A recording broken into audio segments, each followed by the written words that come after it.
আসসালামু আলাইকুম সুপ্রিয় বন্ধুরা, আপনারা সবাই কেমন আছেন? আমরা আলহামদুলিল্লাহ আপনাদের দোয়ায় ভালো আছি, আল্লাহর রহমতে ভালো আছি।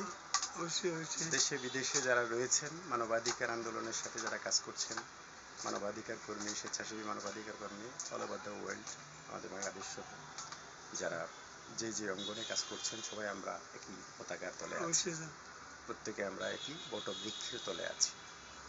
অবশ্যই কারণ নাম যেটাই হোক না কেন, যারাই মানবাধিকার কল্যাণে অবদান রাখছে তারা স্মৃতি হয়ে থাকছে, সোনালী স্মৃতি হয়ে থাকছে। কারণ মানুষ চলে যাবে কিন্তু মানুষের কাজ রয়ে যায়, অবশ্যই অবশ্যই মানুষের কর্মগুলো রয়ে যায় এবং আগামী প্রজন্মের জন্য সে কাজগুলো অনুপ্রেরণা দেয়। তো মানবাধিকার সংগঠন হিউম্যান রাইটস রিভিউ সোসাইটির আজকে হেড অফিসে আমরা আমাদের প্রিয় আপনারা জানেন মোহাম্মদ আলমগীর সাহেব, তো যিনি আলমগীর কবির, সাংবাদিক, মানবাধিকার নেতা এবং এরিয়া চিফ চট্টগ্রাম এবং পার্বত্য চট্টগ্রামের জেলাসমূহ এবং কেন্দ্রীয় পরিচালক। তো এই যে আলমগীর সাহেব, অনেক বছর আমরা একসাথে কাজ করছি এবং টেলিভিশনেও আমরা কি অসংখ্য হ্যাঁ ইসলামিক বিভিন্ন অনুষ্ঠান অসংখ্য পর্ব আমরা একসাথে করেছি ইসলামিক টেলিভিশনে, এবং ৯৯টা পর্বই আমরা করেছি মানবাধিকার অগ্রাধিকারের উপর। জি স্যার, এবং খুব জনপ্রিয় একটা অনুষ্ঠান ছিল এবং আলমগীর সাহেব কল্যাণমূলক অনুষ্ঠান অনুষ্ঠানের অনেক মানে কি ওনার প্রচেষ্টা অনুষ্ঠানটা অত্যন্ত প্রাণবন্ত হতো এবং দর্শক নন্দিত হতো, জননন্দিত হতো। অনেক পুরস্কার পাইছি আমরা। তো আমরা আজকে আমাদের আলমগীর কবির সাহেব, বিশিষ্ট সাংবাদিক এবং মানবাধিকার নেতা, তার কাছ থেকে আমরা কিছু শুনবো এবং বিশেষ করে আপনাদেরকে শুভেচ্ছা দেবেন।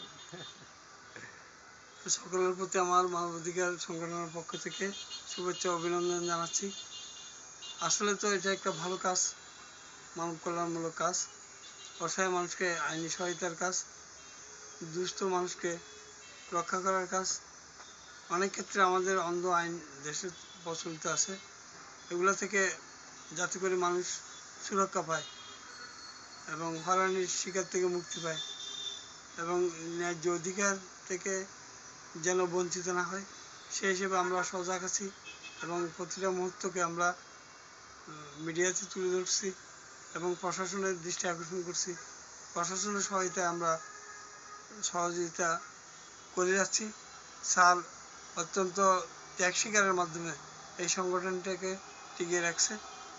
আমাদের সবাইকে উনি একটি বটবৃক্ষের মতো ছায়া দিয়ে আসছে এবং দেশবাসীকেও বটবৃক্ষের মতোই উনি ছায়া দিয়ে আসছিল। যেহেতু আমি বিগত দিনে ইসলামী টিভিতে মানবাধিকার আন্দোলনের বিভিন্ন নিউজ গুরুত্বপূর্ণ সহকারে প্রচার করতাম এবং ওনার কাছে পাঠাতাম, উনি অনেক কষ্টের বিনিময়ে এগুলাকে মোটিফাই করে কমপ্লিটলি আবার সম্প্রচারের জন্য সম্প্রচার করতো। এমনকি খানা পিনা পর্যন্ত উনি খাইতো না, যে সময় গেছে আমাদের আমি দেখছি। তাহলে অনেক মানুষের অনেক উপকার এই চ্যানেলের মাধ্যমে, মানবাধিকারের মাধ্যমে করছিল স্যারে, এবং বিভিন্ন জায়গা থেকে আমাদের অনেক সুনাম এবং আমাদেরকে অনেকে নিয়ে গেছে বিভিন্ন অঞ্চলে নিয়ে, মানে তাদের যে আনন্দটা সংবর্ধনা দিছে বিশাল বিশাল, এটা মানে কল্পনার বাইরে। আমরা টাকা দিয়ে না, অর্থ দিয়ে না, আমরা যে সংবর্ধনাটা পাই সমাজের থেকে, এটাই আমাদের জন্য বিশাল পাওনা এবং এটাই মানে স্মৃতি হিসেবে থেকে যাবে। আমরা আবার দিচ্ছি যারা যারা আন্তরিকতার সহিত মানবাধিকারের পক্ষে কাজ করে, আমরা কেন্দ্রের মধ্যে বিভিন্ন অনুষ্ঠানে ওদেরকে আরও উৎসাহ করতেছি। তো আজকে যাক, অনেক কথা বলা হয়ে গেল, স্যারকেও পাইলাম। হ্যাঁ, আলমগীর সাহেব অনেক বছর, কত বছর হবে? অনেক অনেক স্যার, হ্যাঁ 30 বছর তো প্রায় কাজ করতেছে। হ্যাঁ, কাজ করতেছে একসাথে। তো দেখেন এই বন্ধনগুলো, অর্থাৎ মানবিক যে বন্ধন, মানবাধিকারের যে চেতনার বন্ধন, যে আদর্শের একটা বন্ধন, এটা কিন্তু সারা জীবনই থাকে। আমি সরকারকে আহ্বান করব মানবাধিকার সংগঠনকে সহায়তার মাধ্যমে যাতে দুস্থ মানুষ, অসহায় মানুষ, আইন বঞ্চিত মানুষ সহায়তা পায়। সরকার সকল প্রশাসন যেন সহযোগিতা করে, এই কামনা করে সবাইকে শুভেচ্ছা জানিয়ে আমার বক্তব্য রাখলাম।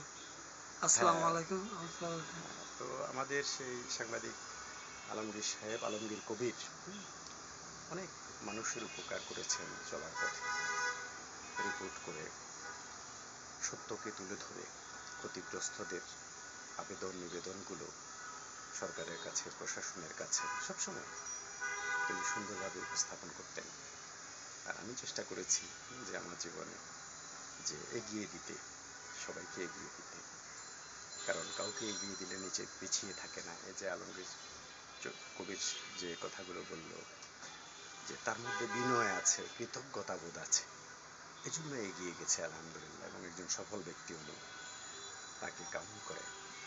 তো আমরা চাই যে প্রত্যেকেই যেন আমরা হিংসা বিদ্বেষের উপরে উঠতে পারি, নিন্দা ঘৃণার উপরে উঠতে পারি, সব কিছুর ঊর্ধ্বে উঠে, সকল ধর্ম মতের ঊর্ধ্বে, বর্ণের ঊর্ধ্বে, সব কিছুর ঊর্ধ্বে উঠে আমরা যেন ভ্রাতৃত্ব বন্ধনে, কারণ আমাদের সাথে সকল পেশার মানুষ আছে, সকল ধর্মের মানুষ আছে, সকল মতের মানুষ আছে, কিন্তু একটা জায়গায় আমরা সবাই একমত যে সকলের অধিকার রয়েছে, অবশ্যই অবশ্যই মানুষ হিসাবে সকলের অধিকার বিশ্বের বিভিন্ন রয়েছে। রাষ্ট্রের তো সুতরাং এই অধিকার অধিকার বঞ্চিত থেকে মানুষের তাদের জন্য আমরা অধিকার লড়াই থেকে করছি। বঞ্চিত করা যাবে না, কারণ আজকে যাকে বঞ্চিত করা হবে কালকে সে পাওয়ারে আসবে, আসবে না?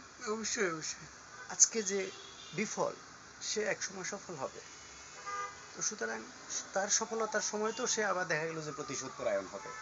সুতরাং প্রতিশোধ পরায়ণ আমরা যেন না হই, না আমরা হই। যেন অতীত থেকে শিক্ষা নিই, শান্তিপূর্ণভাবে আমরা যেন শান্তির মাধ্যমে আগাতে পারি, আমরা পরস্পর সহযোগিতার মধ্যে আগাতে পারি, এ ব্যাপারে আমাদের প্রচেষ্টা থাকবে। আপনাদের সকলের মূল্যবান সময় আমরা নিয়েছি, এবং আবার নেক্সট কোনো প্রোগ্রামে আমাদের দেখা হবে ইনশাল্লাহ। অবশ্যই অবশ্যই সে ইনশাআল্লাহ। অবধি আপনারা সবাই সুস্থ থাকবেন, যোগাযোগে থাকবেন, যোগাযোগে রাখবেন। আসসালামু আলাইকুম রহমতুল্লাহ বরকাত। দোয়া করবেন। আসসালামু আলাইকুম।